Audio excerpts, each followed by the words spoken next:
আজ লৌহদেব বিশ্বকর্মা পুজো। আর এই পুজো মানেই ঘুড়ি লাটাই আর দুপুরে জমিয়ে খাসির মাংস খাওয়া।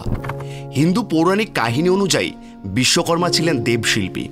বিষ্ণু পুরাণের মতে প্রভাসের ঔরসে বৃহস্পতিবার ভগিনীর গর্ভে বিশ্বকর্মার জন্ম হয়। বেদে পৃথিবীর সৃষ্টিকর্তাকে বিশ্বকর্মা বলা হয়েছে। বিশ্বকর্মা মূলত সৃষ্টিশক্তির রূপক নাম। সেই অর্থে ইনি পিতা, সর্বজ্ঞ দেবতাদের নামদাতা। আজ আমরা বিশ্বকর্মার কিছু অদ্ভুত সৃষ্টির কথাও জেনে নেব।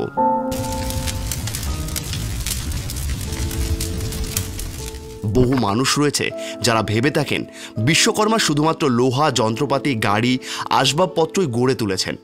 আদতে তা নয়। বিশ্বকর্মা সৃষ্টি জানতে পারলে অবাক হতে হবে আমাদের।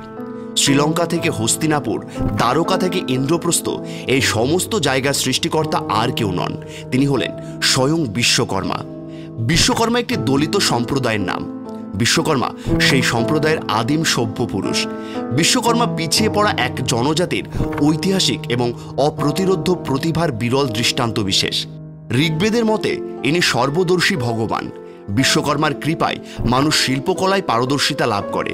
ইনি উপবেদ, স্থাপত্য, বেদের প্রকাশক এবং চতুষষ্ঠী কলার অধিষ্ঠাতা।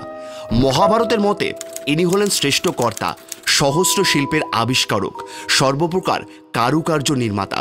স্বর্গ ও লঙ্কাপুরী ইনি নির্মাণ করেছিলেন। রামের জন্য সেতুবন্ধ নির্মাণকালে ইনি নলবানরকে সৃষ্টি করেন। ব্রহ্মাপুত্র বিশ্বকর্মায় গোটা বিশ্বব্রহ্মাণ্ডের নকশা তৈরি করেন। ঈশ্বরের প্রাসাদের নির্মাতাও বিশ্বকর্মা। দেবতাদের রথ ও অস্ত্রও তৈরি করেছিলেন এই বিশ্বকর্মাই। হিন্দু পুরাণ জুড়ে রয়েছে বিশ্বকর্মার বিভিন্ন নির্মাণ। সত্য, ত্রেতা, দ্রাপর, কলি 4 যুগ ধরে ছড়িয়ে রয়েছে বিশ্বকর্মার অমর কীর্তিরা। সত্যযুগে বিশ্বকর্মা তৈরি করেছিলেন স্বর্গলোক। এই প্রাসাদ থেকেই দেবরাজ ইন্দ্র মর্তলোক শাসন করতেন। ত্রেতাযুগে বিশ্বকর্মা সৃষ্টি করেন সোনার লঙ্কা। দ্রাপর যুগে সৃষ্টি করেন দ্বারকা। কলিযুগে বিশ্বকর্মার অমর সৃষ্টি হস্তিনাপুর ও ইন্দ্রপ্রস্থ। হিন্দু পুরাণ অনুযায়ী ত্রেতা যুগে রাবণ রাজার রাজধানী ছিল সোনার লঙ্কা। পার্বতীর সঙ্গে বিয়ের পর মহাদেব প্রাসাদ নির্মাণের ভার দেন বিশ্বকর্মাকে। স্বর্ণপ্রাসাদ নির্মাণ করেন বিশ্বকর্মা। গৃহপ্রবেশের পুজোর জন্য রাবণ রাজাকে আমন্ত্রণ জানান মহাদেব। পুজোর পর দক্ষিণাস্বরূপ মহাদেবের কাছে স্বর্ণলঙ্কা চান রাবণ। রাবণের হাতে স্বর্ণলঙ্কা তুলে দেন মহাদেব। সেই থেকেই রাবণের রাজধানী স্বর্ণলঙ্কা। দ্বারকা। দ্রাপর যুগে শ্রীকৃষ্ণের রাজধানী দ্বারকা বিশ্বকর্মার অমর সৃষ্টি। মহাভারতের দ্বারকায় শ্রীকৃষ্ণের কর্মভূমি হিসেবে উল্লিখিত। হস্তিনাপুর। কলিযুগে কৌরব ও পাণ্ডবদের রাজধানী হস্তিনাপুর ও ইন্দ্রপ্রস্থও নির্মাণ করেন বিশ্বকর্মা। ইন্দ্রপ্রস্থ। পাণ্ডবদের শহরে ইন্দ্রপ্রস্থও নির্মাণ করেছিলেন এই বিশ্বকর্মাই। পাণ্ডবদের থাকার জন্য এক টুকরো জমি দিয়েছিলেন ধৃতরাষ্ট্র। সেই খাণ্ডবপ্রস্থে ভাইদের জন্য থাকতেন যুধিষ্ঠির। পরে খাণ্ডবপ্রস্থে রাজধানী নির্মাণের জন্য বিশ্বকর্মাকে আমন্ত্রণ জানান কৃষ্ণ। তৈরি হয় ইন্দ্রপ্রস্থ। এই ইন্দ্রপ্রস্থ ছিল মায়ানগরী। বিশ্বকর্মার কন্যার নাম ছিল সংজ্ঞা। কন্যার সাথে সূর্যের বিবাহ দেন তিনি। সংজ্ঞা সূর্যের প্রখর তাপ সহ্য করতে না পারায় সূর্যকে শানচক্রে স্থাপন করে তার উজ্জ্বলতার অষ্টমাংশ কেটে ফেলেন। এই কর্তিত অংশ পৃথিবীর ওপর পতিত হলে উক্ত অংশের দ্বারা বিশ্বকর্মা বিষ্ণুর সুদর্শন চক্র, শিবের ত্রিশূল, কুবেরের অস্ত্র, কার্তিকের শক্তি ও অন্যান্য দেবতাদের অস্ত্র শস্ত্রাদি নির্মাণ করেন।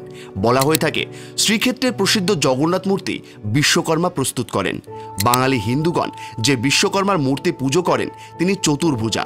এক হাতে দাড়িপাল্লা, অন্য হাতে হাতুড়ি, ছেনি, কুঠার থাকে। অবশ্য এগুলো শিল্পের প্রয়োজনীয় জিনিস, তাই শিল্প দেবতা বিশ্বকর্মা এগুলি ধারণ করে থাকেন। দাড়িপাল্লার একটি কারণ আছে। আমরা যদি দাড়িপাল্লাকে ভালো করে লক্ষ্য করি, দুপাশে সমান ওজনের পাল্লা থাকে। ওপরের মাথায় সূচক যখন সমানভাবে ঊর্ধ্বমুখী হয় তখন বুঝি মাপ সমান হয়েছে। এভাবে একটি পাল্লায় বাটখারা রেখে অপরটিতে দ্রব্য রেখে পরিমাপ করা হয়। এর তত্ত্ব কথা আছে। আমাদের জীবনের কাঁটাটি আত্মিক বিন্দুতে স্থির রাখতে হবে। দুই পাল্লার একদিকে থাকবে জ্ঞান আর কর্ম। জ্ঞানের দিকে বেশি ঝুঁকে পড়লে কর্মকে অবহেলা করা হবে, পরিণামে আসবে দুঃখ, অভাব। আর কাঁটাটি কর্মের দিকে বেশি ঝুঁকে পড়লে তবে আসবে আধ্যাত্মিক অকল্যাণ। তাই কাঁটাটি দুয়ের মাঝে সমন্বয় করে রাখতে হবে। কোনো দিকে যেন বেশি ঝুঁকে না পড়ে। এই নিয়ম মেনে না চললে বিশ্বপ্রেম, বিশ্ব ভ্রাতৃত্ব সচেতনতা কোনোটাই সম্ভব নয়। বিশ্বকর্মার বাহন হস্তি, হাতির কতটা শক্তি তার আন্দাজ করতে পারি। তাই এই মহাশক্তিমান প্রাণী এই দিক থেকে মহাযোদ্ধা বিশ্বকর্মার বাহন হবার যোগ্যতা রাখে। বিশ্বকর্মা যে শুধু কর্মে সুদক্ষ তা নয়, তিনি বেশ কিছু গ্রন্থও লিখে রেখে গেছেন উত্তরসূরিদের জন্য। বিশ্বকর্মা রচিত স্থাপত্যশিল্প বিষয়ক গ্রন্থটির নাম বাস্তুশাস্ত্রম।